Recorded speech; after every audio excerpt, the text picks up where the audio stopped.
Hello, everyone. This is Andres Restart. I am joined by my good friend Brandon. How you doing, buddy? Good. So Ready to talk to tonight some Nintendo. we're just talking Nintendo. That is what we're doing. There are we'll be discussing the latest happenings. Sure, yeah. Whatever you guys bring up in the chat, we will discuss. There have been some different theories that have been circulating lately that I kind of want to touch on with Brandon, see kind of get his perspective on what may be going on. There is a new Zelda rumor, which we're going to be discussing as well. And I'm sure the night is going to be interesting. So, yeah, that's the general plan for the evening.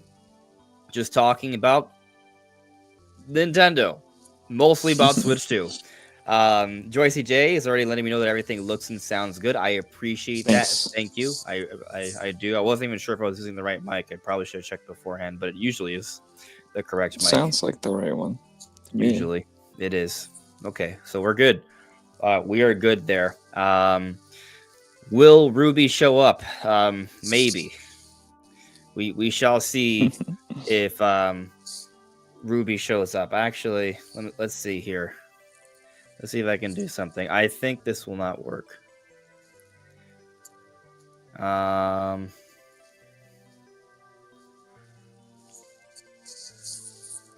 see. Something tells me this won't work. No, forget it.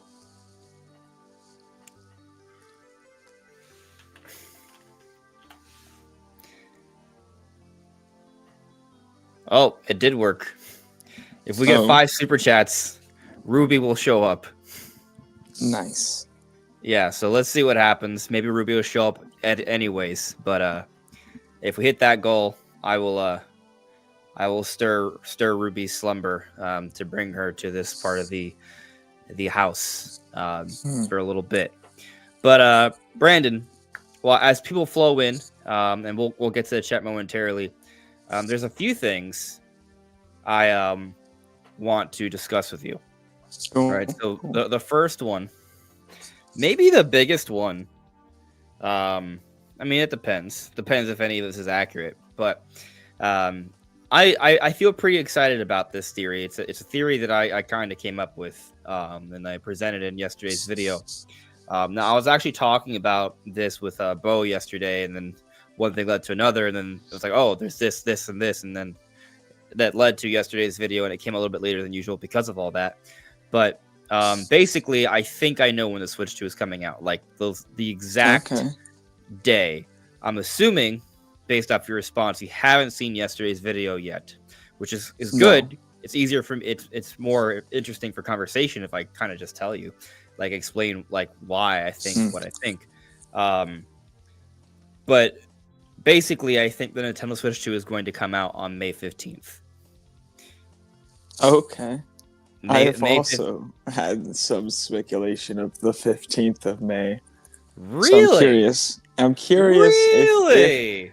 Yes, I'm curious if my tiny little thinking, a little bit of reasoning coincides with yours.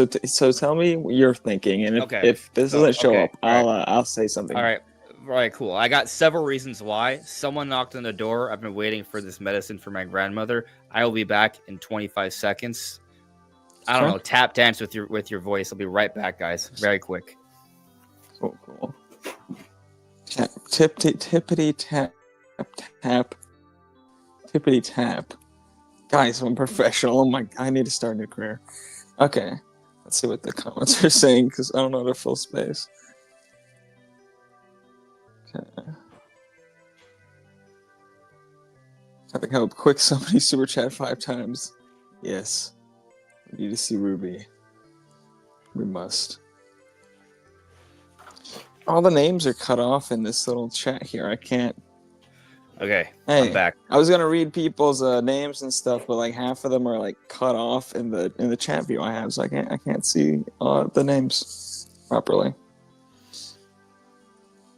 Can't see people's names in the chat? Yeah, I can't see their full name in this. Oh, I can, but I have to like click into the the chat to see like the full name. Okay. Interesting. All right. Let's get into the theory. Cool. Okay. I'm very curious why you've arrived at the same date. So I was chatting with Bo yesterday, and he actually has a similar. There are some things that kind of led him to a similar period of time, although he didn't predict May 15th. He predicted a different time in May. You guys can watch his own channel to get that, but there are several things. Okay, so the big thing that I like to focus on, and I don't think a lot of people pay attention to, like when I'm on Twitter and I see a whole bunch of people saying, "Oh, it might come out in September or October or November," I'm like, no, it's not coming out then. No, it's definitely coming out way sooner than that. Now, obviously, we don't have confirmation of that, but we do have a very strong sign, and that's the way Nintendo handled Switch 1. The console was revealed, the Switch 1 first look trailer, October 20th, 2016. It had its big presentation January 13th. And so the gap of days between October 20th, 2016 and January 13th, 2017 is 85 days. And then the Switch actually came out on March 3rd. It was a total of 134 days between reveal, October 20th, and March 3rd. 4.5 months. Right? We can do that math, right? 30 days is about a month. 30 times 4, 120, plus 14, which is 2 weeks. 120 plus 14, 134. 4 months and a half. Some people like to say the Switch was announced and it came out like half a year later. This is not true. Like, no one actually looks at like the actual dates. Like, it was a 4.5 month turnaround. It was very fast. Yeah, quite. So, I mean, at the time we were talking about how fast it was. It was like, it was very fast then. But here's what's crazy. Throughout the entire Switch era, Nintendo's actually been trending towards even quicker, like announcement to release turnarounds. Like, a lot of their games had very quick turnarounds. Obviously, there are exceptions. Yes, there's been delays and different things like that. And sometimes they simply announce things ahead of time to get us excited about something, like in the case of Metroid or Zelda, right? But there were other things that had insane turnarounds. I mean, just most recently, look at like Emio the Smiling Man, look at like Nintendo Alarmo. Even look at like the Switch OLED, the Switch Lights. They came out just a few short months later. Point is, there has been a trend towards faster turnarounds, right? And so, if anything, like purely based off of that, I think that would lead one to believe maybe it's going to be a faster turnaround than 4.5 months this time. But this is where things get interesting, because we're already seeing that it is. Because the gap of time between the Switch 2 reveal and its big presentation, the big Nintendo Direct on April 2nd, is not 85 days, but rather 76 days. So it's like a week and a half faster already, like that part of their plan here. And we already know that they're absolutely doing their best to follow up the Switch success, because they're literally calling the console Switch 2. This is unprecedented for Nintendo to literally do, like, just go with the numbering system, but they're doing everything in their power, it seems, to replicate that success, right? So that would also lead one to believe, or at least lead us in the direction of, they probably are going to do something similar, right? So they're probably also going to have a quicker turnaround, and we're already seeing, based off the revealed 2 big presentation, that it's looking to be even quicker. So there's that, right? But here's something else interesting. I needed help, right? Bo helped me. I couldn't find the actual days, but there was a Switch 1 experience similar to how we got the Switch 2 experience that's going to start in April, right? The days for the Switch 1 experience ended in the beginning of March of 2017. March 3 through 5 or in LA were the last events. Switch 1 came out March 3rd. So the events actually finished in that same week, right? For Switch 2, it's a very interesting situation. Let me see if I can pull up the dates for you here. Switch 2 Experience VGC.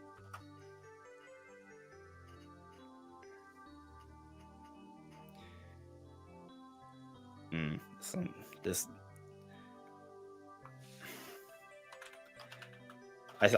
Video Games Chronicle shows the dates outside of America, because if I just go to Nintendo, it shows me the ones in my country. Which it's easier if I show you across the world. Yeah. Okay.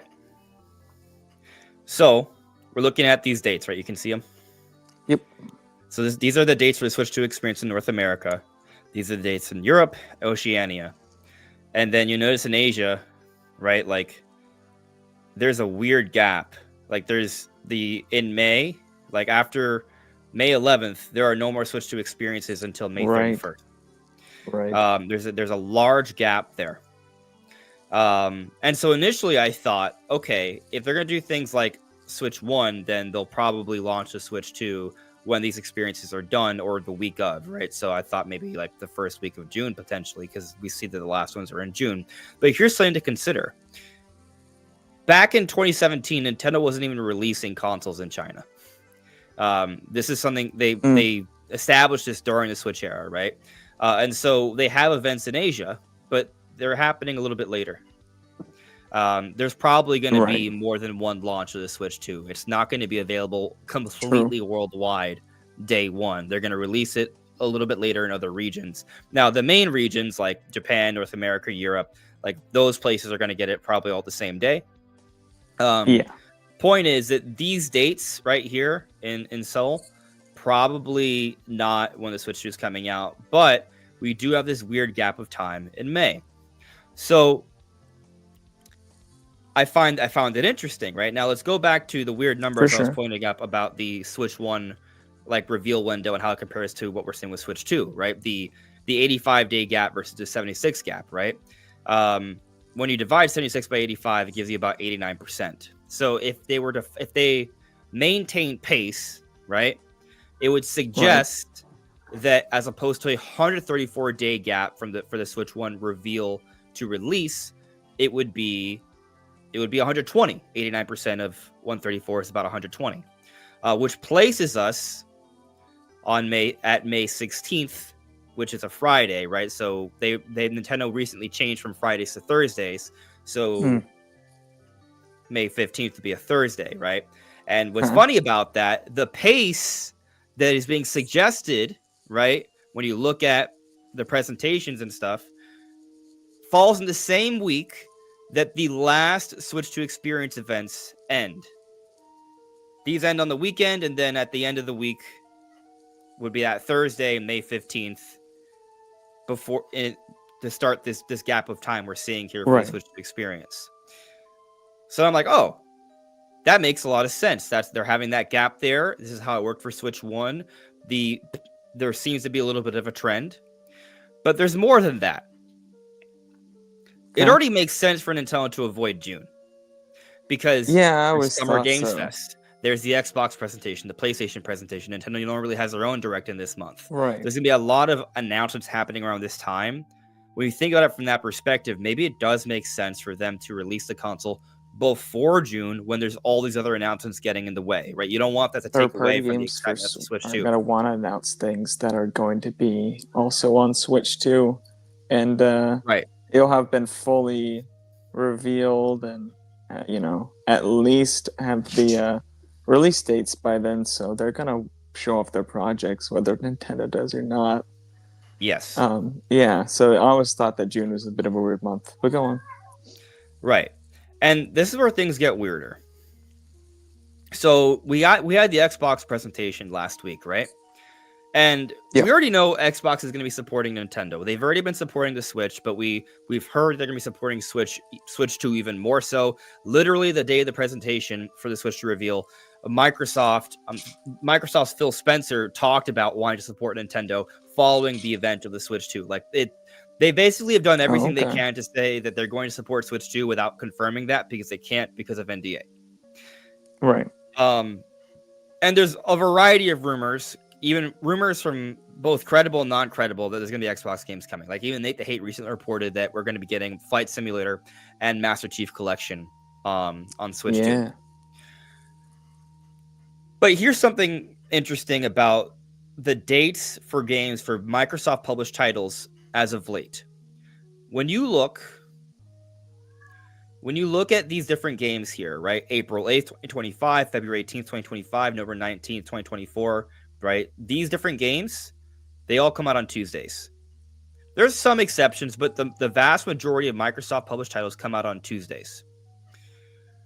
Except for one. The one is Doom Dark Ages. It's coming out on May 15th, a Thursday. Yes. Doom, the Doom series has been coming out on Switch, right? And Doom Dark Ages is probably the most widely accepted and like speculated title to be coming to Switch too. And while most Microsoft games are published, the published ones come out on Tuesdays, this is the one that they choose to come out on a Thursday, specifically May 15th, the day Nintendo normally launches things. And May 15th, oddly, is the week where all these Switch 2 Experience events end outside of China. And the pattern that's been suggested by the reveal to big presentation window fits literally exactly for May 15th. So I think the Switch 2 is coming out May 15th. Yeah, you actually... And Doom Dark Ages is a launch title. Yeah, Doom the Dark Ages is the reason I was thinking May 15th, by the way. I kind of suspected that would be it because I know you're interested. Yeah.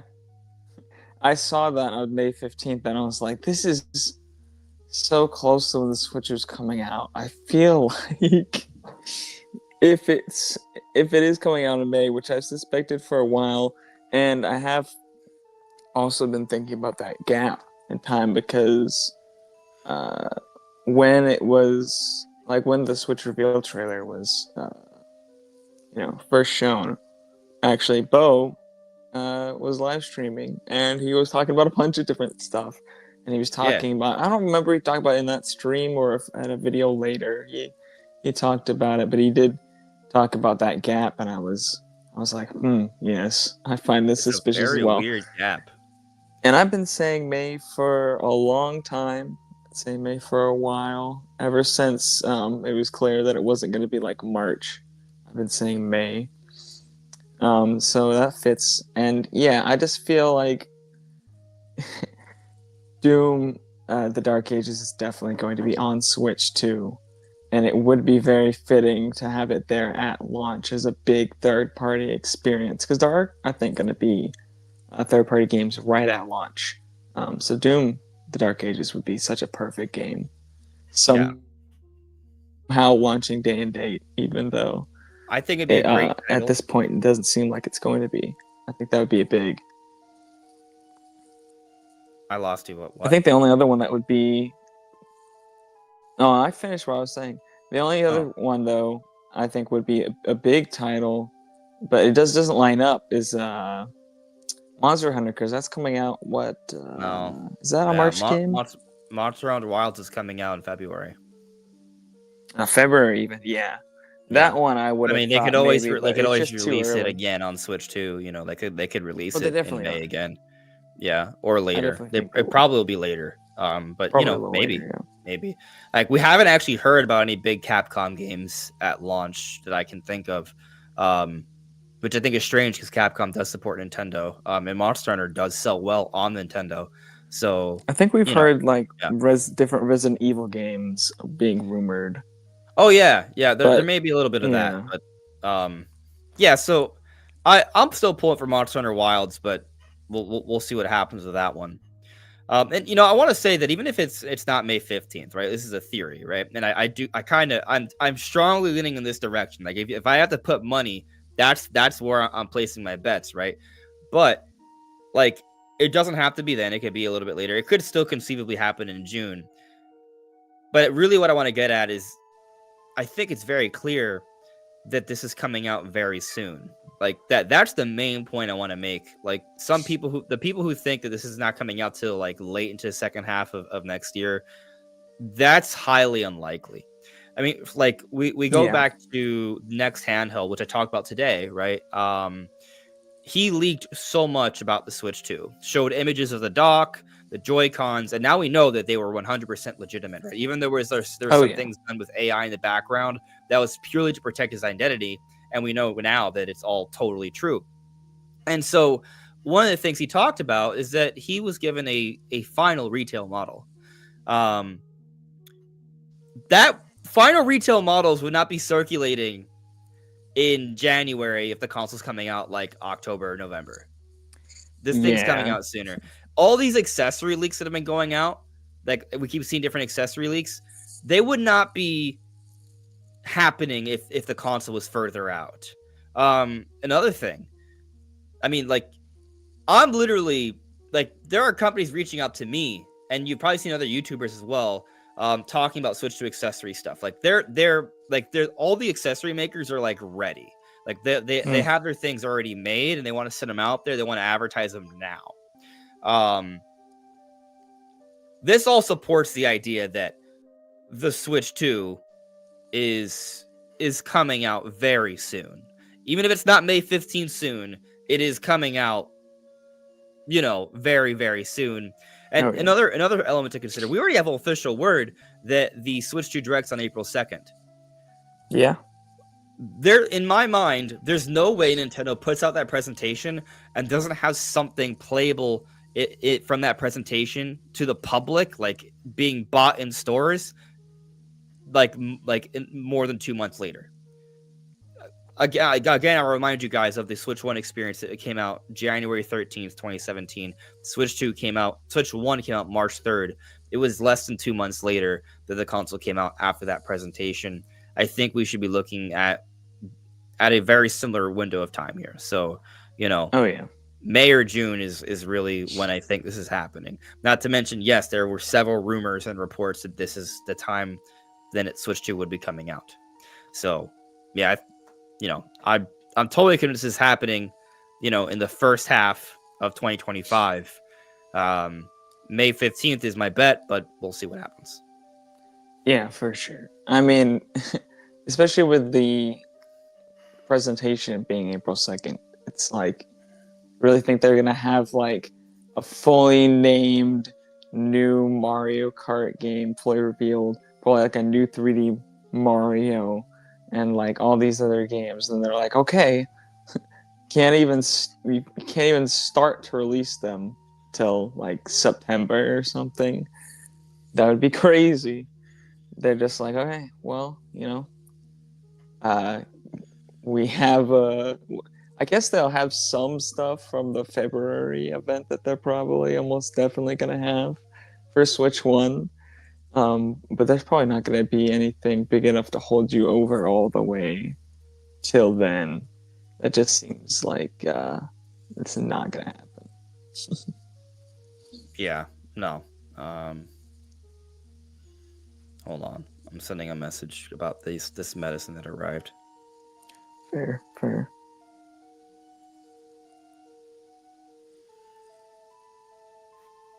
All right. So I want to come back. I think I should hold back on this question because I know if I bring it up, it's gonna lead to a whole other huge conversation. It's related, but I'm gonna keep it in mind. I want to come back to the chat here. Okay. So first off, shout outs to Boo Mini, the membership giving master. You are the real MVP. Yes. This time, the Tall Show is the lucky winner of Boo Mini's membership. So, giving. Nice. Thank you, Boo Mini, and welcome, Tall Show. Scrolling up, I see your Tall Show, Adamy. Are you all expecting another This is Furukawa post on Switch 2 on February 4th? I have to think that is Nintendo's investors meeting. I do think that there will be something. I don't know if it's going to be like on Twitter, This is Furukawa, that. I don't know. That is a good question. I would really like them to give us something because I think we're going to get a nugget. So long until April 2nd. I think we're going to get a nugget. I don't know what that nugget is. It's tough. it's tough to say exactly what they're gonna say.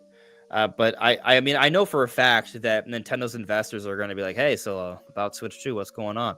Like Nintendo's going to say something, right? They might be nothing burger stuff. They might be like, "Hey, we're going to tell you on April 2nd. Stay tuned." Yeah, it could be as simple I as think that. that's mostly what it's going to be. But I also think that the Switch 1 Direct that we're expecting in February also enters this equation. Like how big is that Direct? What announcements will be there? Might it be related to Switch 2 in any way? There's got to be some things there. This idea that we're not gonna get anything new in terms of the Switch 2 conversation until April, I find unlikely. Even if it's not official information, there's got to be something. I mean, every week I there's mean, the always leaks something. will keep coming. Yeah, sure. Now the game leaks have been, like we don't really know about the games, at least from like Nintendo, not really. Third party stuff is definitely going to be out there. Yeah, I would love to see some leaked footage of a high profile third party game running on actual Switch 2 hardware. That'd be nice. Yeah, it would be. It definitely would be. I'm just trying to think about like how often do we get first party leaks? We sometimes get like we do get hints about games that are going to be in a direct, like within a week or two of a direct. Like we do hear about stuff like that, but are we gonna, like, for example, that's about the time when I don't want to hear about it. Like I don't know if we're gonna get like a big thing on Metroid Prime 4, like, hey, saying, oh, so this is what the story is about, like we might see cool. Metroid Prime 4 next month. I mean, it is a Switch 1 game at heart, so is it at heart though? I mean, yeah, even if it has a good Switch 2 version, it's still mainly made for Switch 1. A Switch 1 game at left lung, but the Switch 2 game at right lung? Like, I see. I'm just all I'm suggesting is a lot of people are assuming that it's made for Switch 1 in mind from the get-go, and that part is true. But I also wonder if Retro Studios maybe kind of had an idea this game would be coming to Switch 2 like way in advance, and they may have been developing with that in mind for a while. That's all I'm getting at.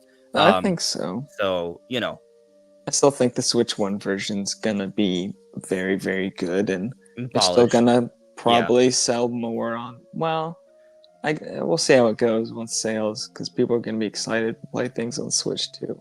Yeah, but it's also gonna sell a bunch, if not more, on Switch 1 than Switch 2. So, they still probably want to market it, and there's not gonna be a ton of other stuff like. I assume Metroid Prime 4 is going to be the biggest thing at the Direct if it's there. So, they might still want to keep some Nintendo hype going. Not that I don't think there's going to be anything else interesting there, but if Metroid Prime 4 was to be there, it would definitely be the biggest thing they show. And it has been a while since we've seen it. It's been a while. It has been a while. That it is interesting to consider. Like, we may have a pretty good idea of what's going with Metroid with the month of February, because if Metroid Prime 4 is a complete 100% no-show in February, that isn't bad news. That's just okay. This is clearly being saved for the Switch 2 presentation. And then if it's not being saved for the Switch 2 presentation, then that means we see it in February. Like it's one or the other. It might be a little bit of both too, where we do see Prime 4 and like, hey, there still might be an enhanced version as well. So yeah, they may just want to, because when they show it off, and if they show it off again in April after showing off in February, they can have more footage to compare it and have a little bit more time focus on the comparison rather than like. Just explaining the game itself as much, because we'll know a little bit more about it. But again, they could just show. When they show in February, doesn't mean that we have to know like a bunch more about the game. They could show a similar amount of footage as they showed last time, and I would love. Still don't know a bunch, but we know more. So I skimmed the 2017 Switch presentation. I would love it if like the Switch 2 Direct is basically like 10 deep dives, right? Like they're like, all right, here's like 10 games, a few are third party, several are first party, and then a couple other segments are just like about the console itself. Right. And one of those deep dives is Metroid Prime 4. Like I would love that. Yeah. But going back to Talcho's question about maybe if we get any sort of tidbit from like Furukawa, the president of Nintendo, around the investors meeting, just kind of within the context of Metroid, like I think there's a possibility that we learn a little bit more about Metroid directly from Nintendo. And so what I'm getting at here, and Rand, you were kind of like dancing around the subject a little bit. If Metroid Prime 4 is going to be a cross-gen title and be treated somewhat like the way Nintendo handled Breath of the Wild for Switch 1 between Wii U, then there may be more to show off about this game before the big Switch 2 presentation, right? In Breath of the Wild's case, it was the E3 prior. Right. And they make an announcement in February that Prime 4 is a cross-gen title. When we go back to the big Breath of the Wild blowout at E3 2016, they had announced that Breath of the Wild is going to be a cross-gen title. Right. So they could do something like that. And what's also interesting is that they made the announcement of the Nintendo Direct for Switch 1 could conceivably happen next week, because the investors meeting is next week. They might do both in the same week. So, you know, they could confirm, hey, Prime 4 is going to be a cross-generation title, and then we see Prime 4 in the Direct, and, like, stay tuned for more details, like, you know, like, they might, like, Shao drop Prime 2, you know what I mean? And then they give us a quick glimpse of Prime 4, and, like, hey, more details in the Switch 2 Direct or something. Like, it's going to be interesting to see what happens, right? Like, I don't even know if we're going to get that, because I'm not sure we even get like a normal Direct or a Direct Mini. It might just be a partner, but I'm just kind of bringing up a possibility here. I think we do need at least a Mini, because there's going to be some first party stuff for Switch 1 still. Yeah, I'm going to pin that. That's another talking point I want to get to. But I still want to get back to the other one, which, spoiler, is also related to Metroid. But first I want to kind of go through the chat here. Alma added me earlier. Capcom stopped putting mainline titles on Nintendo consoles and only do the portable series now, but this can change with Switch 2. Yeah, I think I kind of expected to change with Switch 2, because Switch 2 should be able to run the console entries. That said, I'm down to get another Monster Hunter Rise kind of game, but with Wilds, like, I feel like this is a perfect opportunity for Switch 2 to have that. So I hope we get it for Switch 2. But at this stage, it doesn't even seem like we'll know until after the game comes out. The 3DS got multiple Monster Hunter games, didn't it? Is it possible that Switch 2 could get multiplied? Well, yes, but the distinction to be made here is that there's a portable version of Monster Hunter and there's the console version. So Monster Hunter Rise was made for Switch 1, right? Came out for PC later. Right. And then they also have Monster Hunter Worlds. There are two different Monster Hunter series that are being made right now. And so they might continue that.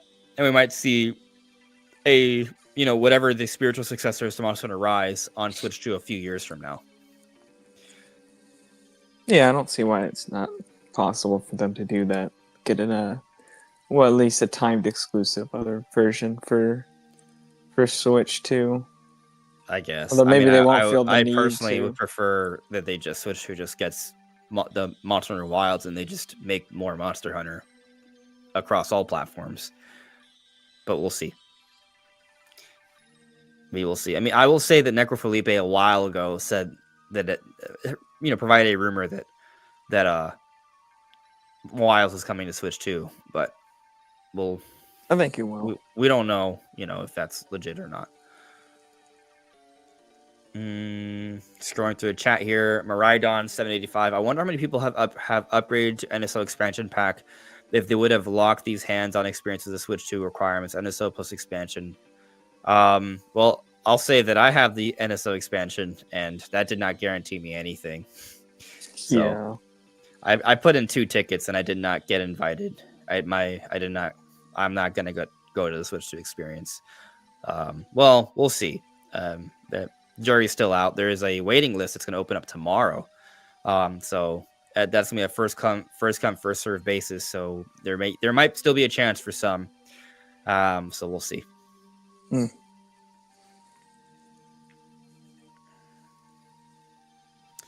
Let's see here. Hello there, Anthony Smith. Hello, everyone.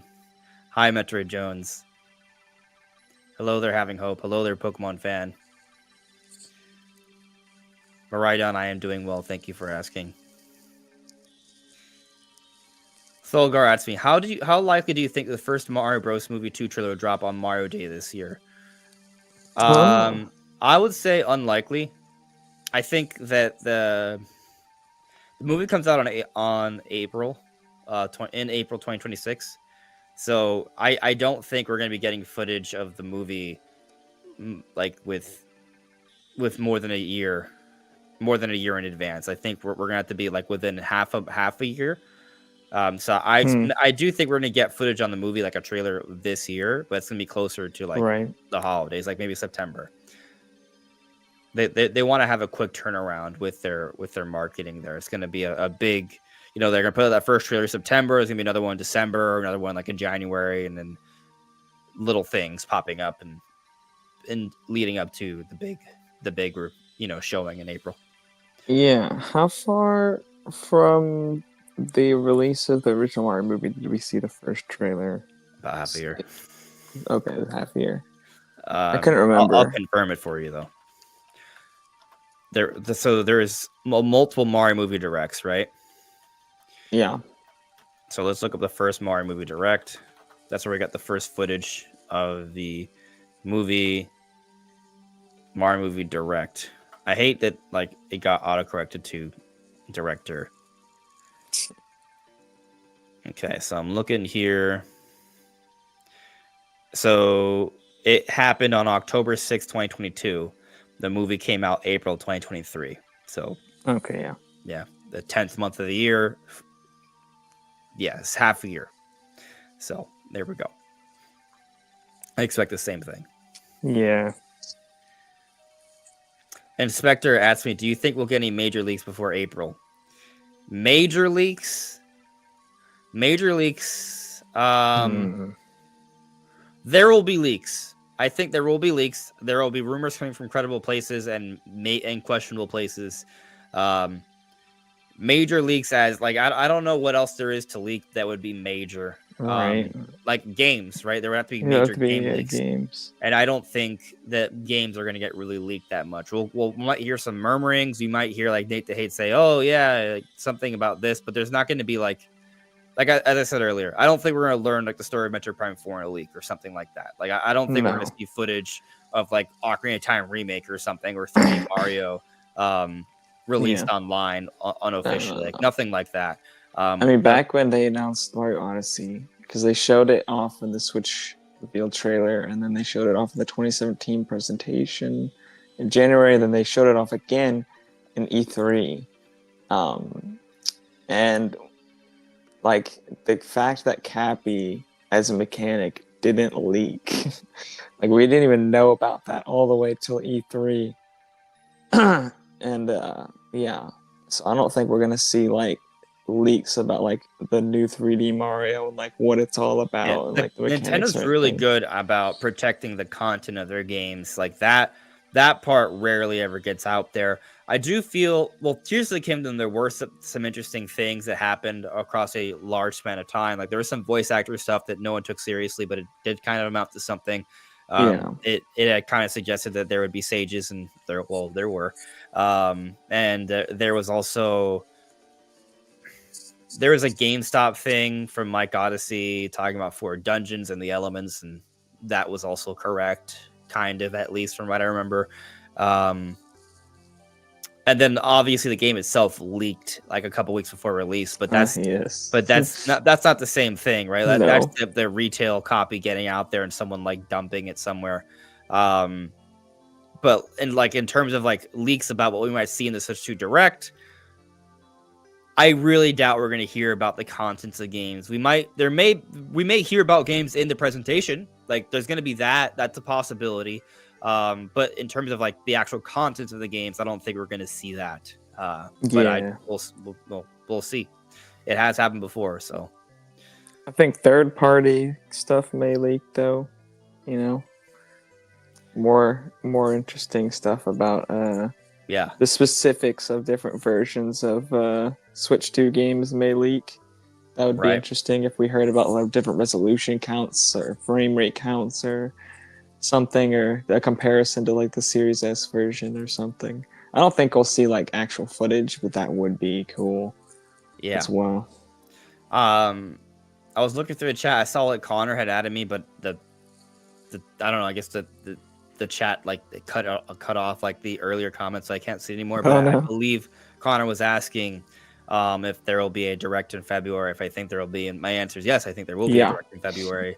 The question is, what kind of direct? I mean, are you counting the Pokemon Presents as that second direct, Brandon? Yes. It's technically not a direct; it's a present. Yes, but same difference. Same difference. Same difference. The reason they call it a present is because it can include things outside of the Nintendo sphere. Right. Yeah. I remember arguing with that with people for a while, and no one understood it until years later. But anyway, yeah, I think there's probably gonna be a direct. It's really just a matter of what, which we'll dive into a little bit more tonight. So, well, this is interesting. I'll get this one thing, and then I'm gonna jump into what I was holding back on. Rico Lee added me. We could get a tease for the next 3D Mario on Mario Day, though, since that would be a big deal and a great way to start off Mario's 40th anniversary celebration, too. Hey, if Nintendo wants to start teasing things, I'm all for it. I think if they're going to tease something, they probably tease more Mario Kart, since at least they've shown that one. Yeah. Actually, that kind of gets me wondering. I personally, at this point in time, based off how like what Nintendo showed in the reveal trailer, I don't think it's happening, but I'm going to ask you all and I want your opinion. Will there be a Nintendo commercial, maybe about Switch 2, at the Super Bowl?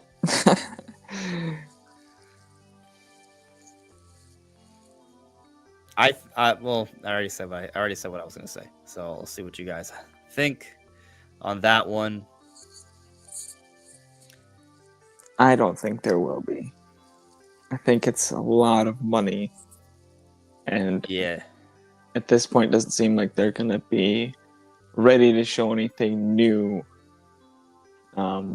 So like they're just gonna put the Switch 2 reveal trailer up there for like the $7 million it costs. Yeah. That's for a 30-second ad, I think, too.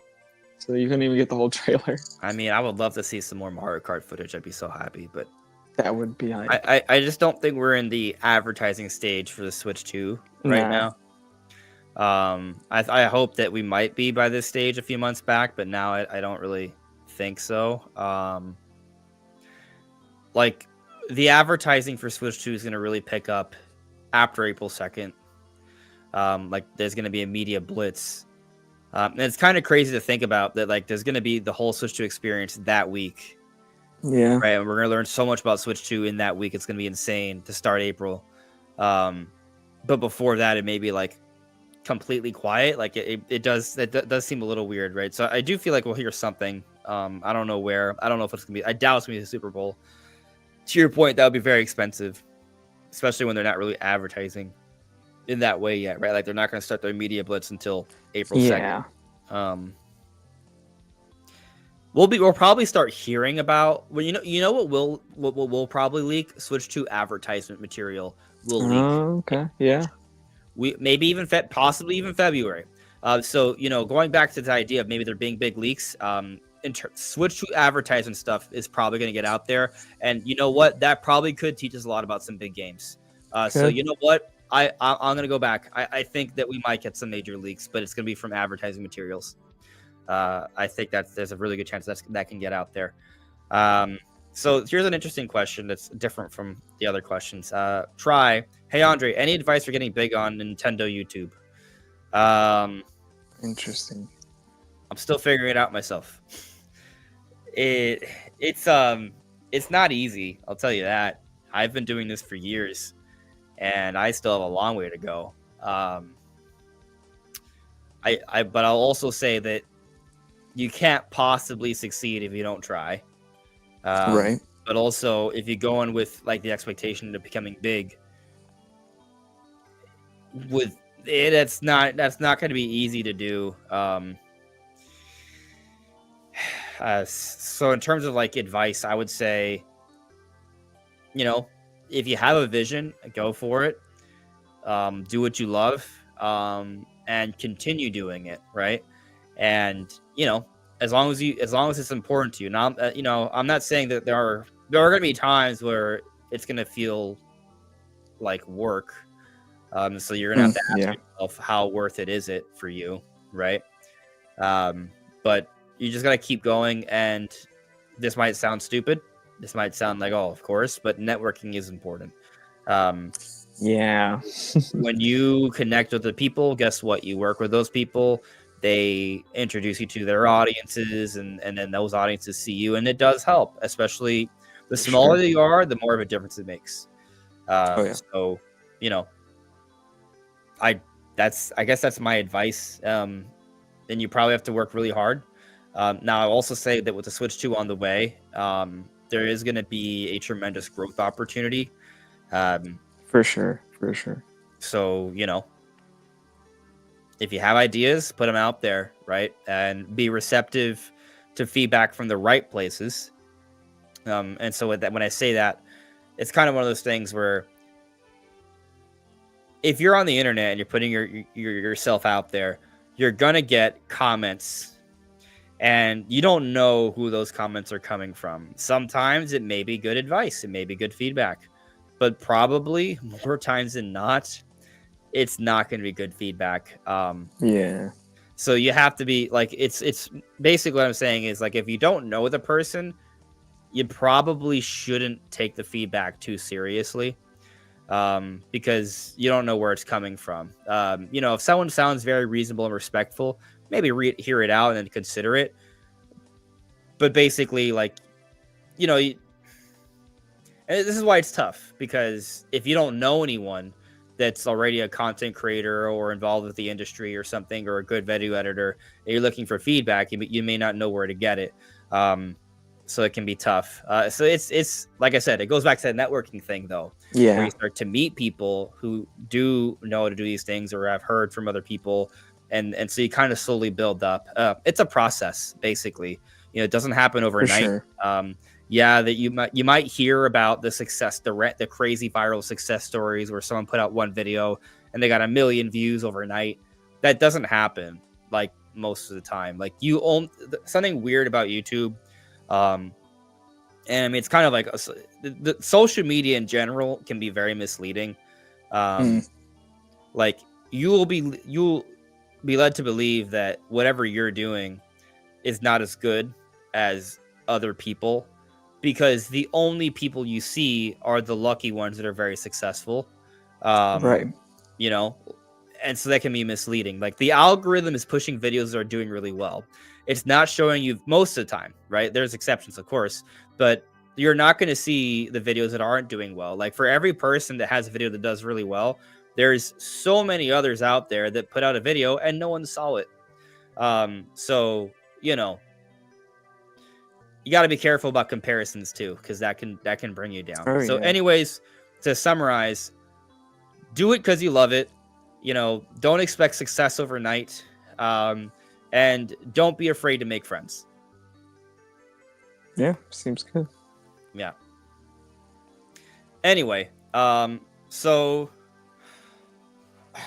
Brandon, the first thing I wanted to pin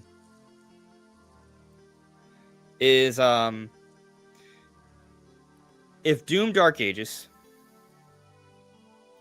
is coming out May 15th, I mean, we know it's coming out May 15th, but if it's going to be a Switch 2 launch title, does that maybe take away from Prime 4 possibly being a launch title as well?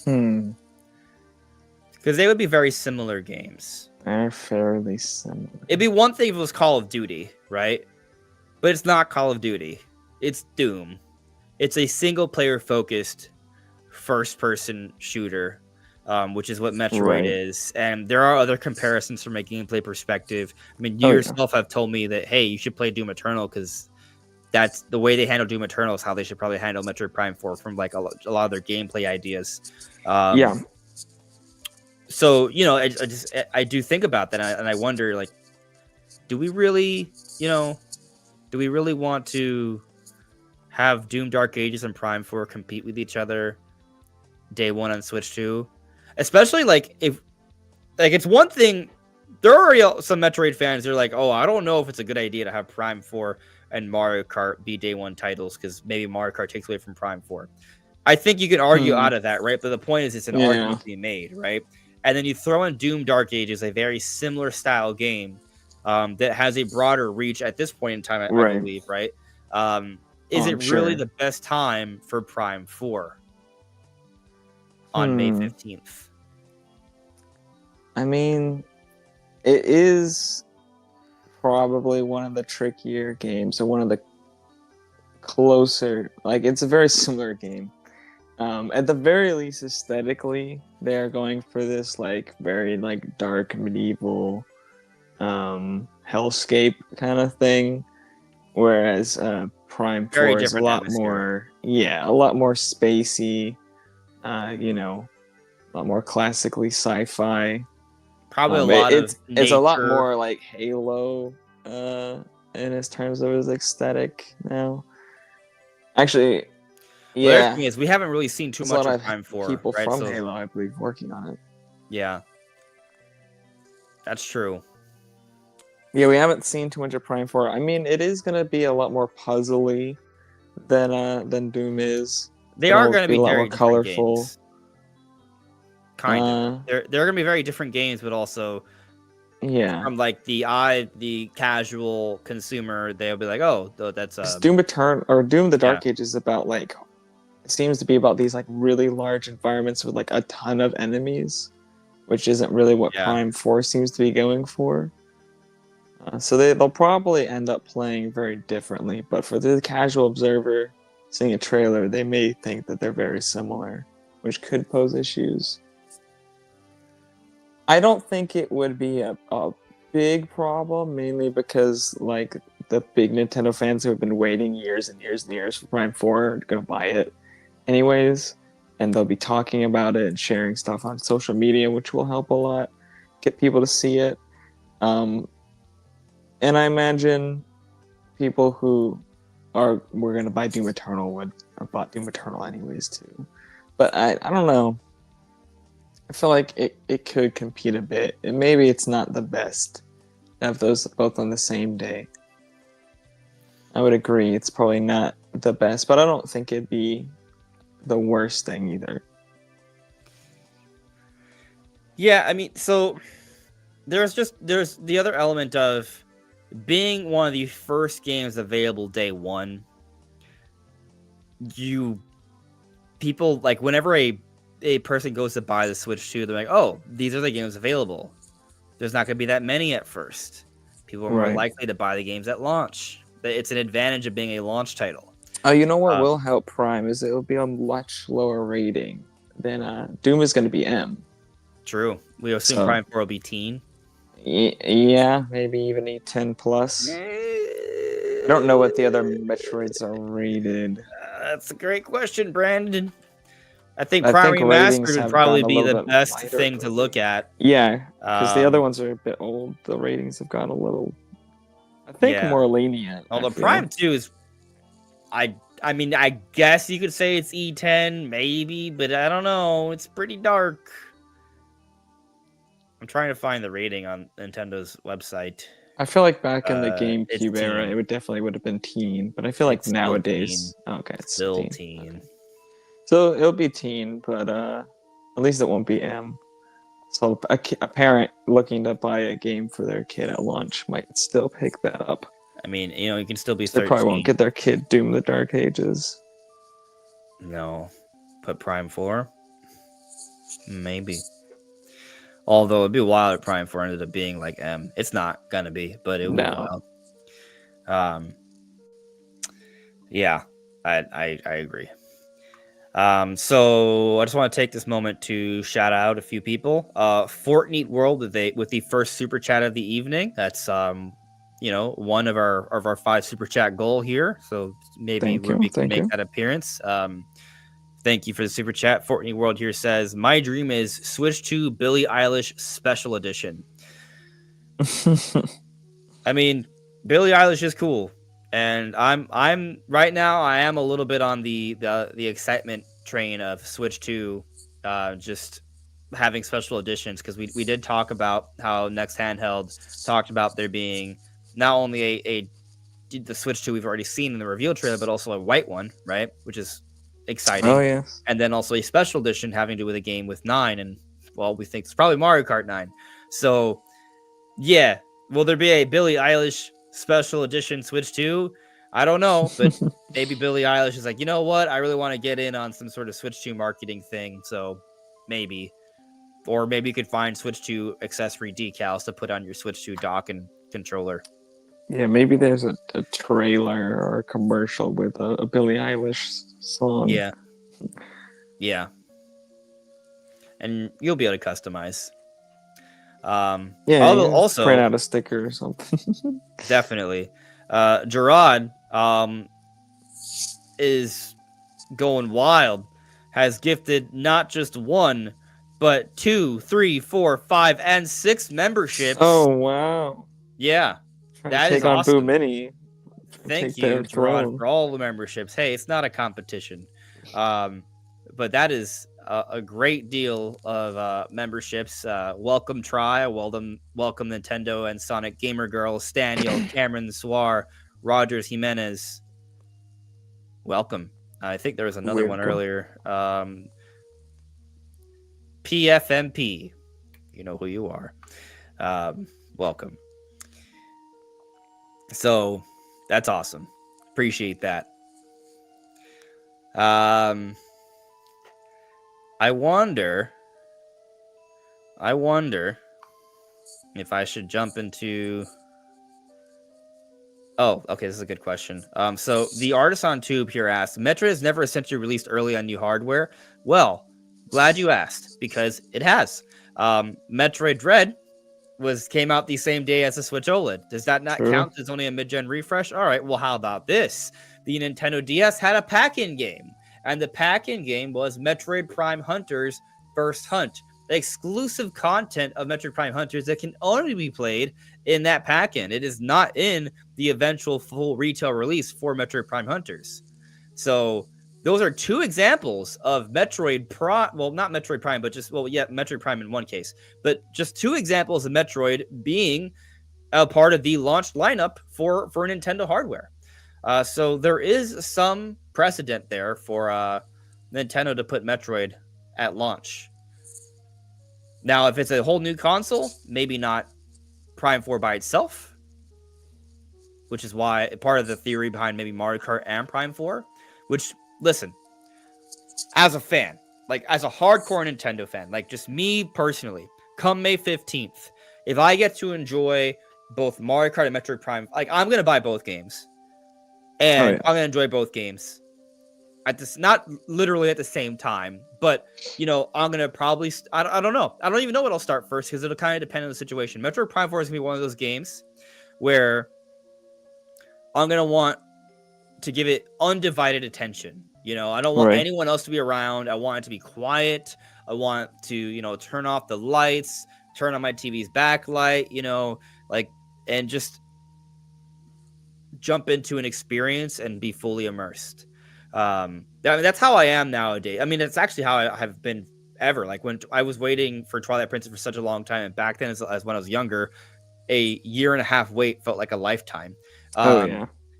It's kind of funny when I think back on it now. It wasn't that long of a wait, but it felt like such a long time because of how young I was compared to like my total lifespan back then. But when I finally got the game for the Nintendo Wii, I didn't play Twilight Princess first. I played Wii Sports. I tried Excite Truck because those games where I could play with like my family and friends, right? I waited until I was home alone. No one else was around. Turned on the surround sound, booted up the game, and just fell into that experience, right? So with Prime 4, it's going to be that for me. So I probably won't play Prime 4 first. I'll probably play Mario Kart, but I'll probably have my brother like, yo, Mario freaking Kart 9, bro. Yes. And we're going to have a freaking great time. But when he goes home, I'm like, all right, here we go. Like that's probably how it's going to go for me. So point is, as a fan, like I will be all for both games coming out on the same day, but that is a me Super Nintendo fan thing, right? Does Nintendo think it would be a good idea to put out both games day one? And that's a whole other conversation.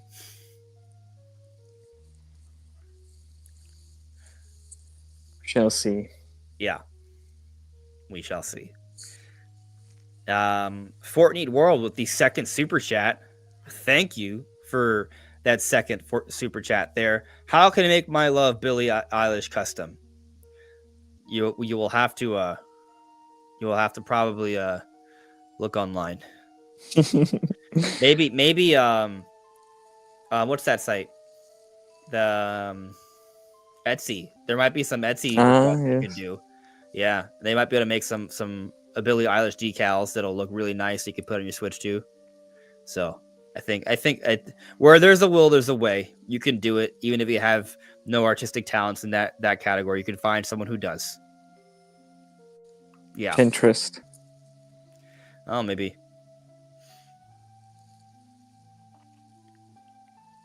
So Gooby edition.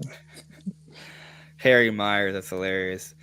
Harry here said Andres is gonna dim the lights, light some candles, and play some Barry White while playing Metroid Prime 4. There you go. Yeah, that would be funny. Netweed09 has jumped the membership gifting sweepstakes. Thank you for gifting another membership. Corny Puddle has been the lucky winner for this membership. I love it, guys. Thank you all so much for gifting all these membership. That is awesome. So, Brandon. Yes. Let's jump into the next topic. We got a new Zelda rumor. And the Zelda rumor comes from Nash Weedle. Now, I know not everyone wants to believe in Nash Weedle, but I will remind you, not only is he famous for the Metroid Dread leak, but also more recently, Mario and Luigi Brothership. Those are some big ones. There's a lot of little things, and I'm not saying you have to believe this person 100% because there's certainly debate to be had, but they tend to suggest things that the rest of the media buy into later down the road when other credible sources start talking about it. And so I've noticed this, and I feel like some of it comes down to the language barrier because they speak Spanish and I'm speaking on, like English speaking media. And so I do think there's a little bit of a disconnect there. That's not me saying that Nash Weedle is 100% credible. But I do think that they perhaps don't get as much credit because of that disconnect than they would have otherwise. But anyways, Nash Weedle, again, rumor, take with a grain of salt, put out a interesting tease. I'm gonna pull it up for you guys. I'm just looking high and wide. Here we go. Okay, this is in English, so there's no translation needed this time. It's just kind of cryptic, and if you don't pay attention to these things, you wouldn't even know what it's about. But I do, so I will tell you. So Nash Weedle posted this on January 25th, so this past weekend. Richard, then Edward, then Bernard. You might be wondering, what does this mean? Who are these characters or people? Well, Richard was a prince, a real prince, as was Edward, as was Bernard. These were all princes, all royal princes. Richard and Edward met their demise in a tower. They were brothers, princes in the tower.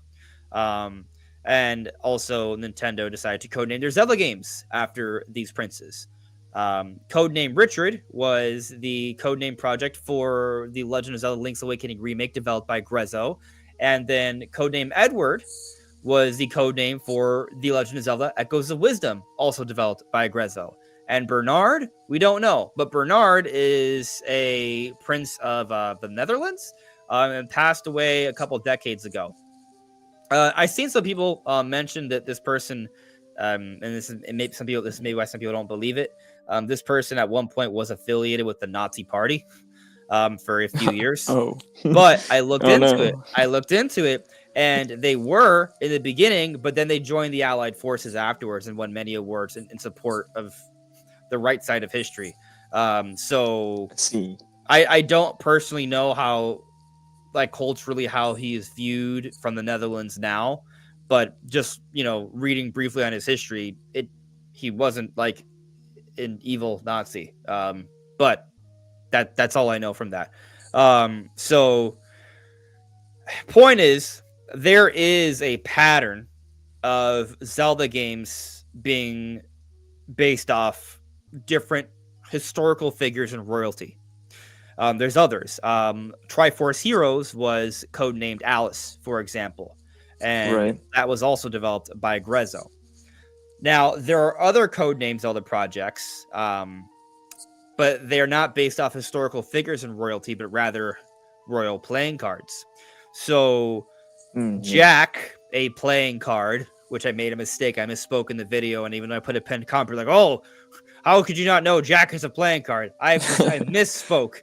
But A Link Between Worlds had the code name of Jack. Ocarina of Time 3D, I think, had the code name of Queen. It might have been Queen. I know Breath of the Wild had code name of King. Majora's Mask. Now I'm just gonna look it up. I think it was Queen. I'm looking it up now. Zelda code names.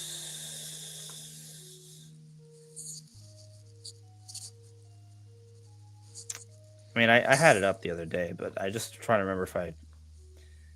What? Why is this not even coming up anymore?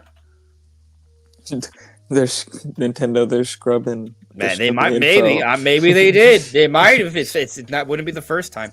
No, it's here.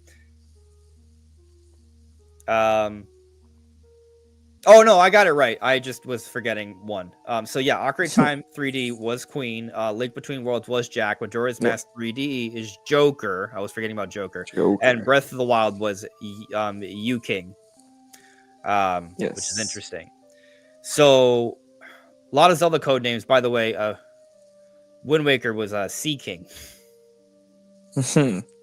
Like the letter C, King, but also if you say it out loud, it's Sea King. Like King of Red Lions, C.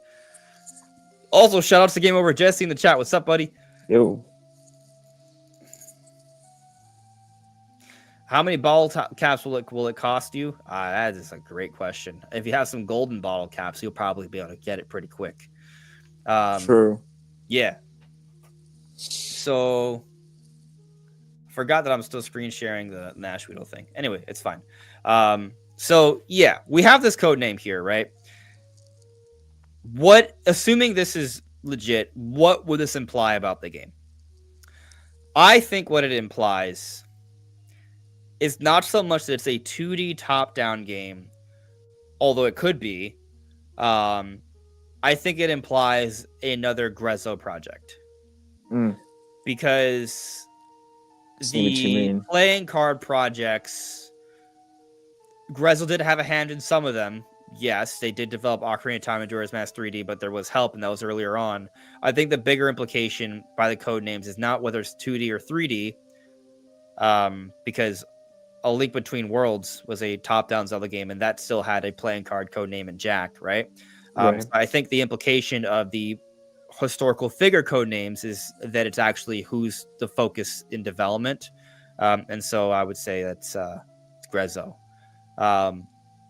Although it could be both, right? So we don't know, but it does lead us to start to speculate. Well, what could it be that they're working on, right? Like what would Grezzo be working on right now, especially because they just finished Echoes of Wisdom. Yeah, just finished that.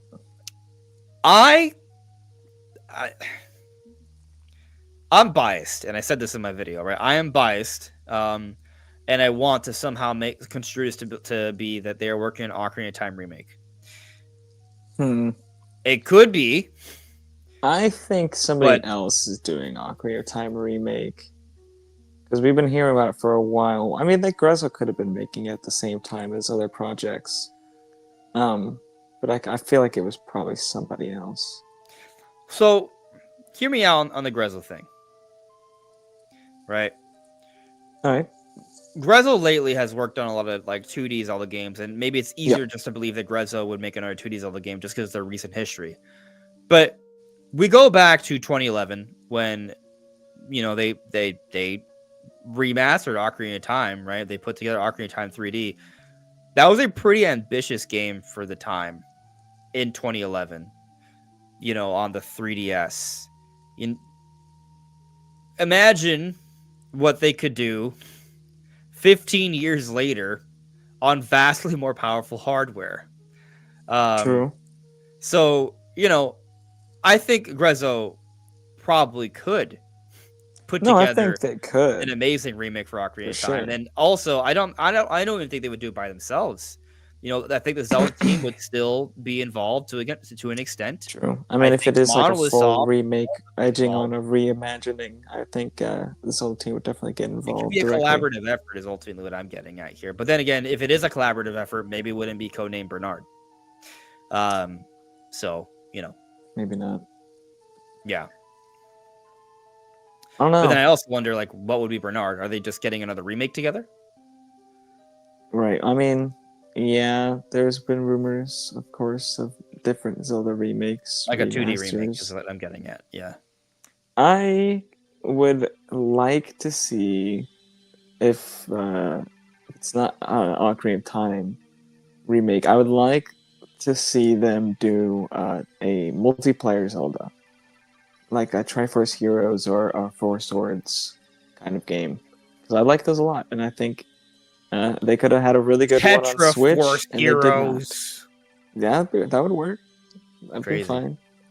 Yeah, people might not understand it's a Zelda game though if they use Tetraforce. They would be like The Legend of Zelda Tetraforce Heroes or something. That would be cool. Or they just call it Four Swords. They're just like, hey, Four Swords is back. Make it simple. Yeah. I'd be open to that, and that would make sense actually, because we did just get Echoes of Wisdom. It's a new top down, and then like we just got Tears of the Kingdom, you know, in 2023. Like, it doesn't make sense for them. I mean, I would assume it doesn't make sense for them to jump into a whole other new whatever it is, 2D or 3D, like that quickly. Well, I mean, obviously they're working on something, right? And it's possible that this, even though we're getting a code name now, again, assuming this rumor is true, that doesn't mean it's coming out soon. It could be a ways off. And actually, Nashville has talked about things that have been ways off. So even if they are legit, like we're talking about things that, I mean, if it is Grezzo, unless they've been working on it at the same time as Echoes of Wisdom, it definitely is a few years off. No matter what it is. Just because they had just released Echoes of Wisdom. Yeah. Oh, shout outs to Game Over Jesse here. Game Over Jesse here says in 2023, I think it was, maybe 2022, the person who worked on the localization team for Tears of the Kingdom was right about a lot of stuff. Told me he'd seen stuff on an Ocarina of Time being worked on for Switch. But all we got was Ocarina of Time for the N64. I mean, I think, you know, with the Ocarina of Time stuff, right? Like, you know, I feel that Onuma has basically teased Ocarina of Time twice, and there's a history of Onuma teasing like different future Zelda projects. I mean, I think they're going to remake Ocarina of Time, and I assume they're saving it for Switch 2 to be a technical showcase and bring Zelda fans on early on for the 40th anniversary in 2026. That's kind of like my theory on that. And maybe, you know, that's why you heard about Ocarina of Time something, you know, a couple of years back. I don't know if that's what this Bernard thing is, but the one thing I do kind of feel good in saying about this Bernard project, Bernard is not related to Richard or Edward. Richard and Edward are the two princes in the tower. They are brothers, right? So the idea, I mean, just look at them. Look at Link's Awakening. Look at Echoes of Wisdom. Clearly, they are related. They are based off the same like graphical style, like the same engine. They have the same frame rate problems. So, you know, they are linked. Bernard, on the other hand, if true, is probably a whole new thing, presumably on Switch 2. It'll be a new generation of Zelda, whatever it is, be it a remake, a top-down, a 3D. It's something that is separate from Richard and Edward entirely. It's not going to be like Echoes of Wisdom 2 or using that same style. I think we are done with that style of 2D Zelda. That was it's kind of like the way I look at it like this, right? Like, so we had Breath of the Wild and Tears of the Kingdom as the 3D Zelda style for the Switch era, and we had Link's Awakening and Echoes of Wisdom as the top-down Zelda for the Switch era. In Switch 2, right, there is going to be a new style for the top-down Zelda games, and there's going to be a new style for the 3D Zelda games. And we haven't seen either yet, and I'm very eager to see how that's going to look. Yes, for sure. Yeah. Yeah, I do think they could do something really cool with a modern multiplayer Zelda.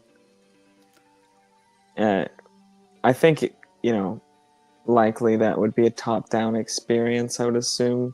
But it'd be interesting if they actually went for a multiplayer 3D experience, though. Like if they took aspects from like Tears of the Kingdom and Breath of the Wild and made like a multiplayer experience. I think that'd be really cool. Yeah. Honestly, it'd be cool if you could just play Tears of the Kingdom in multiplayer in general. Yeah, I mean, I remember kind of like coming up with a crackpot theory that like they could have like a multiplayer mode in Tears of the Kingdom because there's stuff there. Like oh yeah. I mean, it's a playground that you can play with all your AI companions.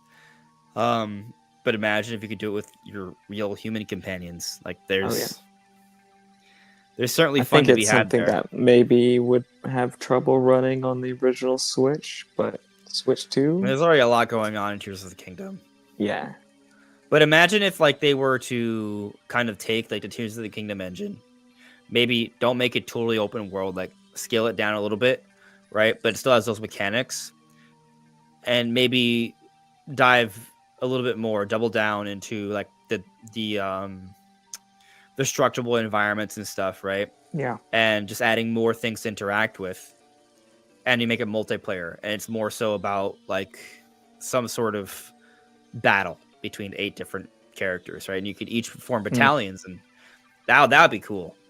Yeah. Let's make it even weirder, right? Like, what if like they have almost like a castle town hub area, right? So this is becoming almost like a little bit like a MMO, right? Like, so you have the castle town hub area where you can buy, sell items, trade, play mini games with different people, interact within a larger environment, like in some sort of server, and then you can pick different maps to engage in battles for different rewards and treasure and stuff. And it's usually you form battalions. Maybe there's even like guilds you can form within the castle town, right?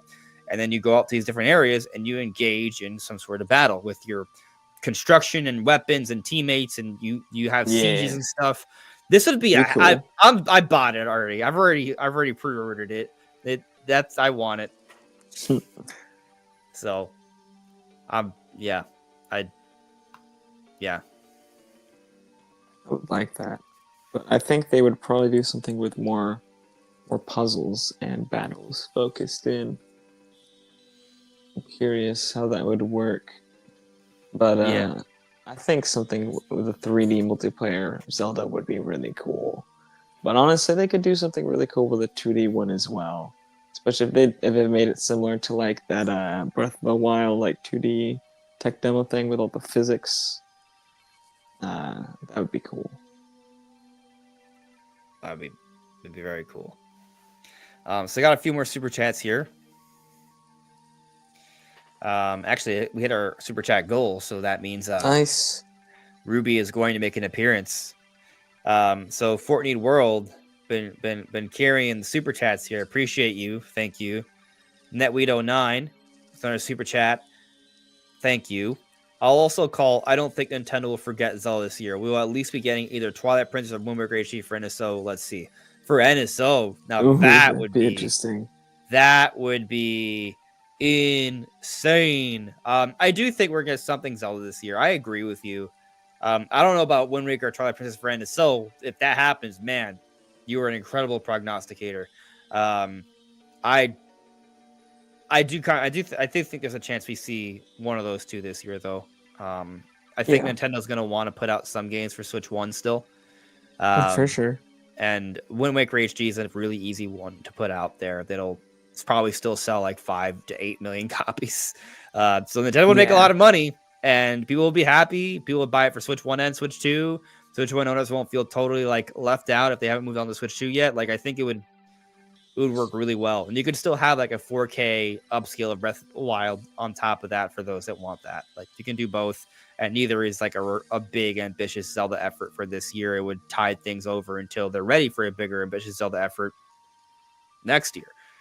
And actually coming back to the chat here, because Game Over Jesse keeps like putting out like cool little tidbits.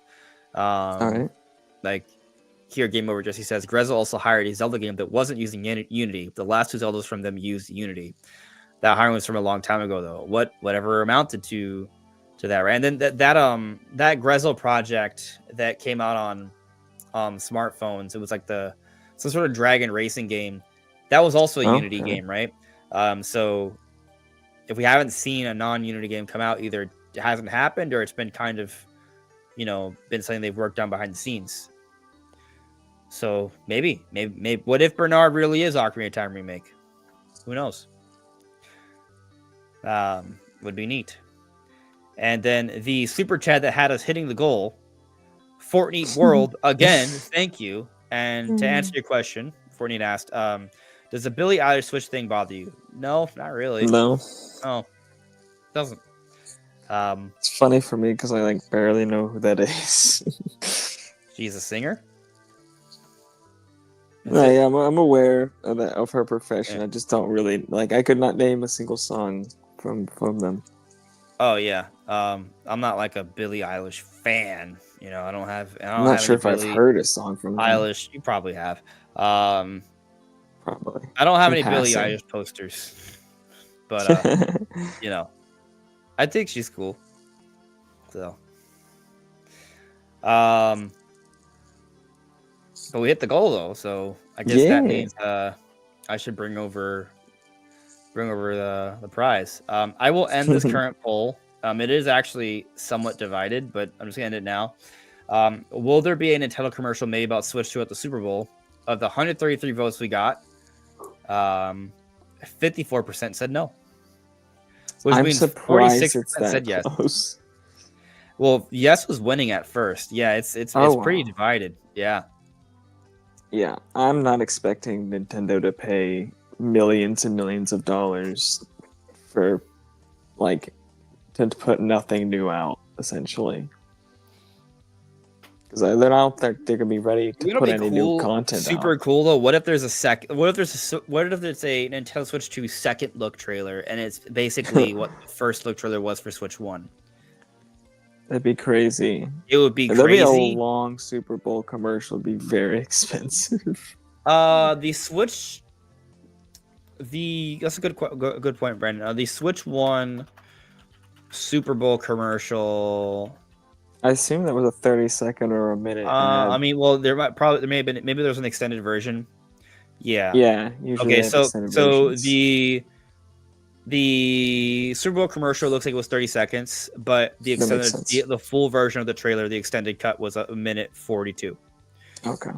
Yeah. Maybe they do something like that. Could be interesting. I'll get Seems like it's really pretty close. Chat it up. Be right back. I don't know. Chat, do you guys know when the Super Bowl is? I assume somebody in the chat knows. But it's it'd be weird to get more information at that time. Especially because that's going to be more around the time when we're expecting, because it's sometime next month. So we're expecting Switch 1 information at that time, not Switch 2 stuff. February 9th, that's when the Super Bowl is. According to the Great Reset. Thank you. It's next weekend, okay. Yeah, that just seems like it's really early to get anything new on Switch 2. Maybe in March or something, but I think at this point we're just going to wait for April. Hey. There she is. There's the cat of the hour. Don't run away, not yet. Wait a little bit.